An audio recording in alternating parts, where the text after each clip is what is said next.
मैं अनुरोध करूंगा डॉक्टर नरेंद्र गंगवार जी आईपीएल कंपनी से है। और मैं अनुरोध करूंगा एक बार आपके साथ जानकारी साझा करें। डॉक्टर गंगवार जी लीजिए सर।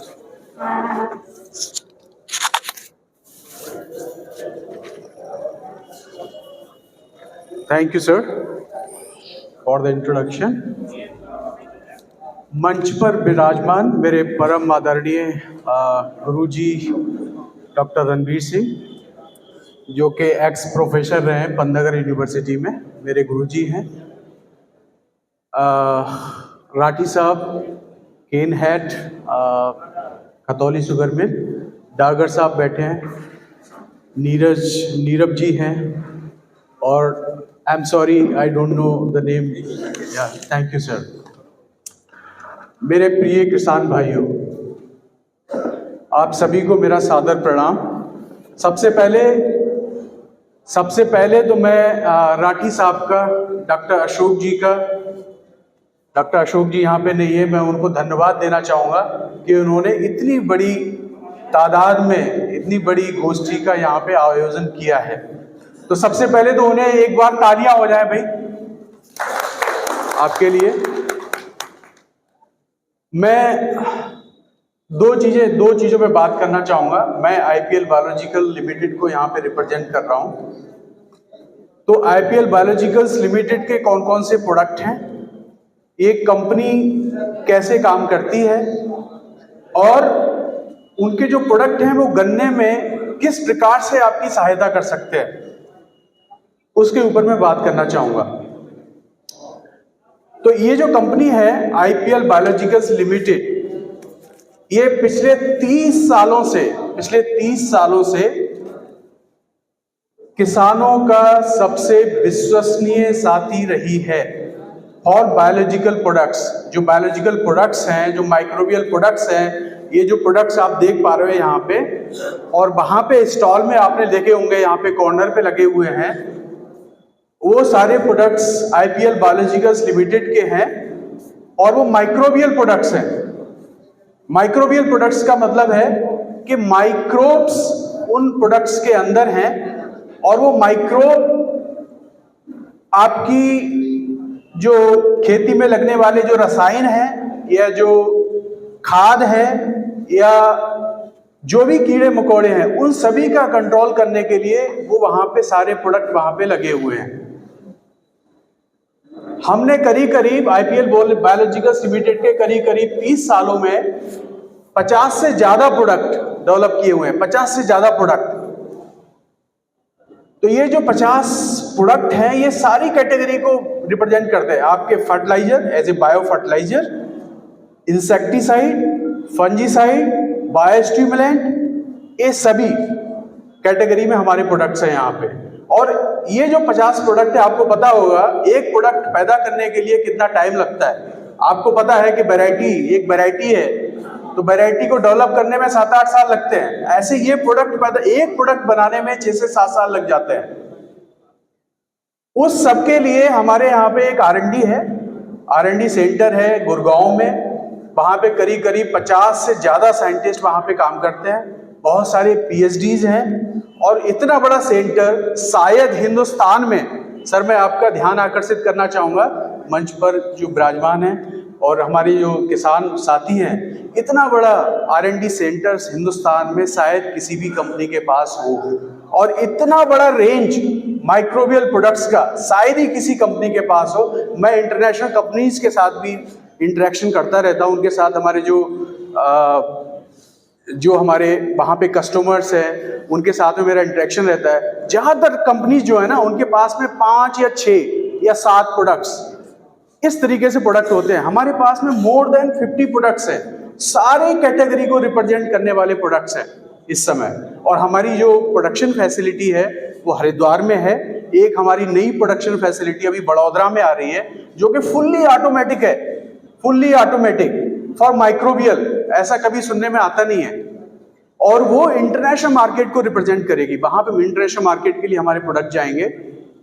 और हमारा जो प्रोडक्ट्स आज के समय में एशियन कंट्रीज में, यूरोपियन कंट्रीज में, लैटिन अमेरिका में हर जगह पे प्रोडक्ट्स जा रहे हैं और हमारे रजिस्ट्रेशंस हम लेने का प्रयास चल रहा है बहुत सारी कंट्रीज में। और आप देखेंगे कि 2-4-6 सालों में ये प्रोडक्ट्स सब जगह शायद फैल पाए, ना केवल हिंदुस्तान में बल्कि सारी जगह पे, ठीक है। और हमने करीब 400 करोड़ रुपए का, जो बड़ोदरा का जो प्लांट आ रहा है हमारा नया, 400 करोड़ रुपए का सर इन्वेस्टमेंट है उसमें। तो ये जो कंपनी है इस क्षेत्र के लिए प्रतिबद्ध है, क्योंकि हमें पता है कि इसका रोल आज के एग्रीकल्चर में क्या होने वाला है। अगर मैं माइक्रोबियल जो प्रोडक्ट्स हैं उनका अगर गन्ने की खेती के लिए अगर मैं उसके लिए बात करूं, तो ये बताइए आप लोग, गन्ने में सबसे बड़ी टेक्नोलॉजी क्या है? आज के समय में गन्ने में सबसे बड़ी टेक्नोलॉजी क्या है? शायद वैरायटी है कि नहीं? जो नई वैरायटी आती है, हर आदमी, हर किसान ये सोचता है कि कोई नई वैरायटी, एक बढ़िया सी वैरायटी आए, जो कि अभी CO 238 है, उसी की तरह कोई दूसरी वैरायटी आए। लेकिन ये वैरायटी पैदा करना इतना आसान नहीं है। एक वैरायटी को बनाने में 7 से 8 साल, 10 साल लग जाते हैं। डेवलप करने में करीब 20 से 25 साल लग जाते हैं उसको। अगर हम ध्यान दें शुरुआत से, जो रिवोल्यूशनरी जो वैरायटीज रही हैं गन्ने की, वो कौन कौन सी वैरायटी रही हैं? एक 1148 है, उसके बाद में 767 आई, COJ 64 आई, 8436 आई, उसके बाद में ये जो वैरायटी CO 238 आई। तो ये अगर हम 4-5 वैरायटी का अगर ड्यूरेशन देखें तो कितना ड्यूरेशन है इनका? करीब 20 से 25 सालों के बाद एक वैरायटी निकल के आ रही है, डेवलप हो रही है 20 से 25 सालों के बाद। और वो अभी जो वैरायटी है, सबसे बड़ी बात तो ये है कि ये जो CO 238 जो वैरायटी थी, मैं उनके जो जनक हैं डॉक्टर बक्सीराम, उनसे मैं अक्सर मिलता रहता हूं और उनको हम IPL बायोलॉजिकल्स में भी बीच बीच में बुलाते रहते हैं। काफ़ी अच्छा इंटरेक्शन है मेरा उनके साथ में। वो DCM श्रीराम में भी एसोसिएटेड हैं, पता नहीं यहाँ पे हैं कि नहीं है, लेकिन DCM श्रीराम से थे और मैं उनके साथ में घूमता था। तो वो इस वैरायटी के बारे में और इससे जुड़ी जो बातें हैं उनके बारे में मुझे अच्छे से समझने का मौका मिला उनके साथ में। ये अब आप देखिए, 2009 में वैरायटी आई, 2013-14 में डेवलप होना शुरू हुआ। अब ये कितने साल हुए बमुश्किल? 10 साल। अब 10 साल में ये हाल हो गया कि ये वैरायटी बचेगी कि नहीं बचेगी। अब ये बताइए, एक वैरायटी को डेवलप करने में 10 साल लगते हैं और 10 साल बाद ये वैरायटी चली गई, इसका मतलब अब इसका कोई अल्टरनेटिव हमारे पास में नहीं है। तो आज के समय में अगर हम देखें तो सबसे बड़ी जो समस्या है वो सस्टेनेबिलिटी की है। जो वैरायटी की जो सस्टेनेबिलिटी है वो सबसे बड़ी समस्या उभर के सामने आ रही है। तो हम सस्टेनेबिलिटी को टैकल कैसे करें? ये जो टिकाऊ, इसको टिकाऊ कैसे बनाए? कैसे कोई वैरायटी आए और वो लंबे समय तक चले, उसके लिए हम क्या कर सकते हैं? मुझे लगता है इसका कोई अभी भी समाधान इस समय किसी के पास नहीं है। उसी समाधान के लिए मैं और आज डॉक्टर रणवीर सिंह यहाँ पे आप लोगों के बीच में पधारे हुए हैं। उसका सबसे बढ़िया जो उपाय है वो ये है कि हम जो केमिकल कल्टीवेशन है, ठीक है, जो खाद का जो हम प्रयोग कर रहे हैं और जो हम रसायनों का प्रयोग कर रहे हैं, उसको थोड़ा सा हम कम करें या जुडिशियसली यूज करें। जहां पे हमें जरूरत है वहां पे यूज करें। ये जो प्रोडक्ट्स हैं इनको हम अपनी प्रैक्टिसेस में इंटीग्रेट करें। उससे क्या होगा? उससे ये होगा कि आपकी जो सॉइल है उसमें जो माइक्रोब्स जाएंगे, इनके अंदर कैसे हैं? ये क्या चीज है? ये एक्चुअली माइक्रोब्स हैं इनके अंदर। ये जो प्रोडक्ट आपको दिख रहे हैं या बाहर दिख रहे हैं उसमें सब में माइक्रोब्स हैं। वो माइक्रोब्स आपकी सॉइल में जाएंगे, आपकी सॉइल की जो गुणवत्ता है, जो फर्टिलिटी है, उसको इंप्रूव करेंगे। उसमें जो आपके फंगल या बैक्टीरियल पैथोजेंस हैं उनको वो खत्म करेंगे। आगे आने वाले जो लगने वाले जो चीजें होंगी उनको नहीं आने देंगे। उस सब के लिए प्रोडक्ट्स हैं। आपको पता है कि जो सॉइल है, सॉइल जो हमारी जो मिट्टी है, मिट्टी को कौन मिट्टी बनाता है? मतलब मिट्टी जीवित है कि मृत है? मिट्टी जीवित है ना। तो जीवित ऐसी कौन सी चीज है मिट्टी में जो जीवित करती है इसको? केवल माइक्रोब्स। इसमें जो माइक्रोब्स हैं मिट्टी के अंदर, वो मिट्टी को जिंदा मिट्टी बनाते हैं। ऐसे तो मिट्टी यहां पे चांद पे भी है, चांद सितारों पे भी है मिट्टी, लेकिन वो मिट्टी जीवित मिट्टी नहीं है, वो मृत मिट्टी है। यहाँ की मिट्टी, जो जमीन, जो हमारी भूमि, हमारी जो अर्थ है, इसकी जो मिट्टी है इसमें माइक्रोब्स हैं, इसकी वजह से ये जीवित मिट्टी है। लेकिन हुआ क्या है, सन 60 के बाद में हमने जो खादों का प्रयोग किया है, हमने जो रसायनों का अत्यधिक जो प्रयोग किया है, उसकी वजह से माइक्रोब्स की मात्रा जमीन में नेचुरली कुदरतन कम हो गई है। तो उसी को हमें बढ़ाना है। उससे क्या होता है, एक डिफेंस वो मैकेनिज्म तैयार होता है, ठीक है, अपने आप उसमें जो रहने वाली चीजें हैं वो रोगों से बचाती हैं। तो उसी के लिए ये कंपनी काम कर रही है। मैं आपको बताना चाहूंगा जो सबसे मेन जो समस्या है, जो सस्टेनेबिलिटी का जो इशू है, वो है रेड राउट। रेड राउट का इशू है, राइट। रेड राउट के इशू को हम कैसे टैकल कर सकते हैं? अभी किसी ने बताया ये कैंसर है, ये कैंसर है, तो लोग ये मान लेते हैं कि कैंसर की कोई दवाई नहीं है। लेकिन कैंसर की भी दवा हो सकती है अगर आपको अर्ली स्टेज में पता चल जाए। बहुत सारी कैंसर ऐसे हैं जो क्योर हो सकते हैं, या कैंसर आने ही ना दिया जाए, वो बीमारी ही ना आने दिया जाए। वो उसका केवल एक ही सॉल्यूशन है कि हम जो माइक्रोबियल जो प्रोडक्ट हैं उनका अगर हम इस्तेमाल करें। बहुत सारी जगह पे रिसर्च हो चुकी है, ट्राइकोडर्मा की हम बात कर रहे थे, तो इन प्रोडक्ट से हम कम से कम उसको बचा सकते हैं। अच्छा, ये होता कहाँ पे है? ये सीड में होता है। इसके जो जीवाणु होते हैं, जो पैथोजन होते हैं, वो सीड जनित होते हैं, बीज जनित होते हैं, और वो बीज से कहाँ पहुंच जाते हैं? वो मिट्टी में पहुंचते हैं। तो हमें बीज को भी उपचारित करना होगा और मिट्टी को भी उपचारित करना होगा, दो चीजें करनी होगी। तो उसके लिए क्या है, ये आप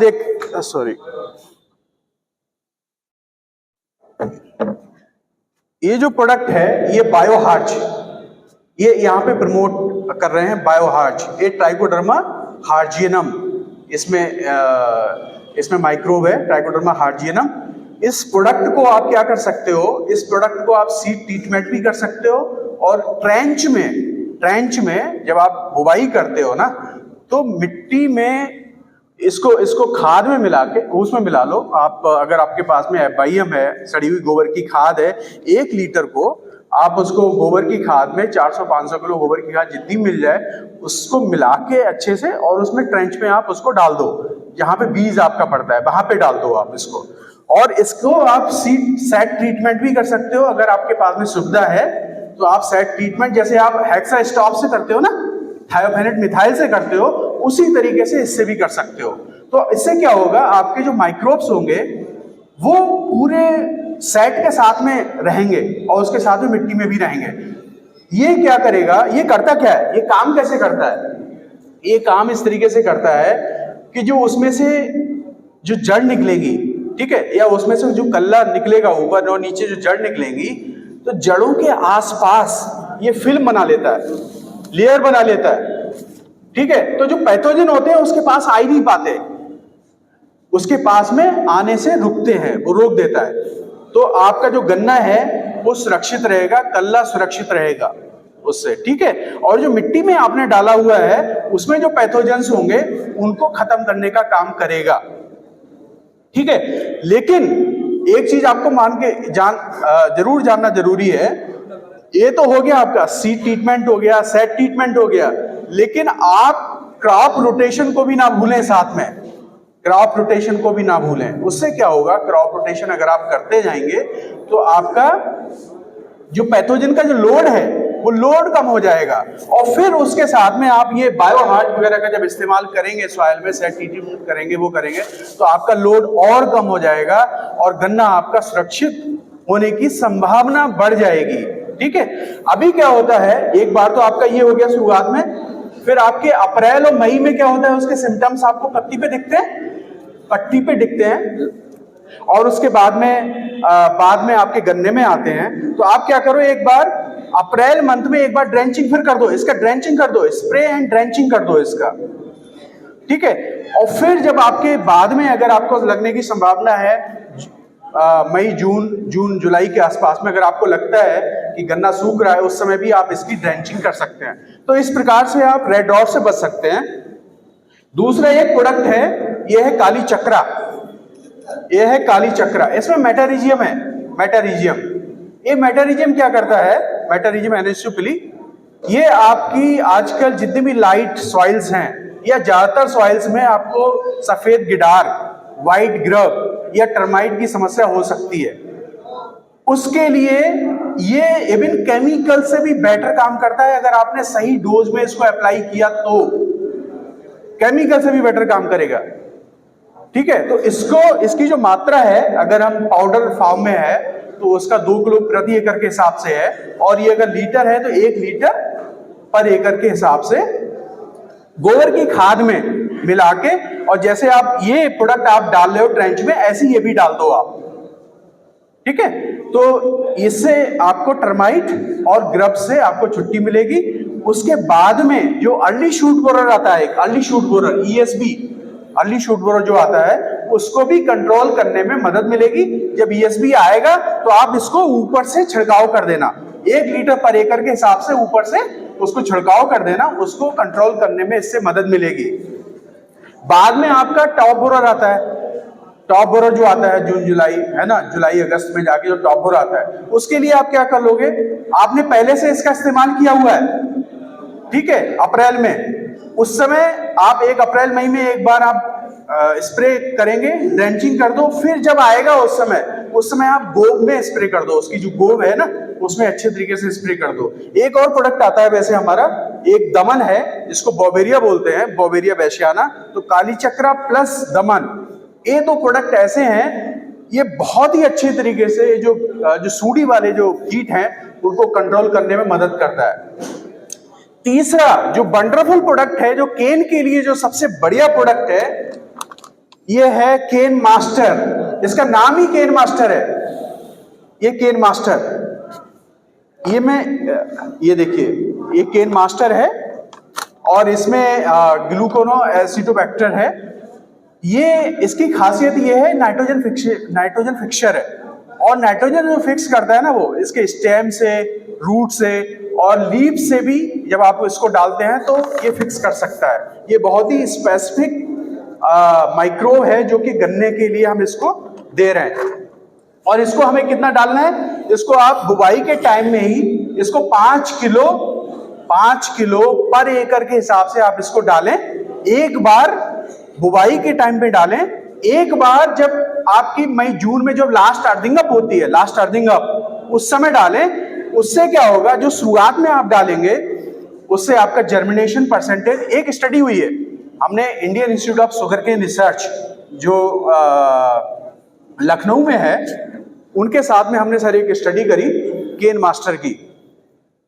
उन्होंने जो डोज ली वो करीब 5 किलो पर एकड़ के हिसाब से, मतलब जो फार्मर प्रैक्टिस है, एक फार्मर प्रैक्टिस रखा उन्होंने, और फार्म प्रैक्टिस के साथ में इसको 5 किलो पर एकड़ के हिसाब से इसको भी ऐड किया, ठीक है। एक में नहीं डाला, बहुत सारे ट्रीटमेंट थे, उसमें हमने ये मिला कि इसकी वजह से जो फार्म प्रैक्टिस है उसके ऊपर एक तो प्लांट जर्मिनेशन परसेंटेज इंप्रूव हुआ, प्लांट हाइट भी इंप्रूव हुई, ठीक है। और उसके बाद में जो मिलेबल केन्स हैं, जो केन का वेट है, वो सारा का सारा इंप्रूवमेंट हुआ, राइट। और रिकवरी बढ़ गई इसकी वजह से। तो आप समझ सकते हो शुगर मिल्स के लिए कितना इंपॉर्टेंट प्रोडक्ट हो सकता है। मैंने बाय द वे मैंने DCM श्रीराम की जो मिल है, तो वहां पे मैं रिसर्च एंड डेवलपमेंट कोऑर्डिनेटर भी था वहां पे 2 साल के लिए। मैं विदेश से एक्चुअली जब मैं आया, वियतनाम इंडोनेशिया में मैंने काम किया, वहां से जब आया 2 साल के लिए मैंने शुगर में भी काम किया, तो मुझे अच्छे से जानने का मौका मिला इन शुगर केन के बारे में। और अभी मैं माइक्रोब्स को अच्छी तरीके से समझ सकता हूँ, ये माइक्रोब्स उसमें किस तरीके से उसमें काम कर सकते हैं। VP सर आ गए, डॉक्टर शोक। Thank you, sir. I am Dr. Narendra, sir. Thank you.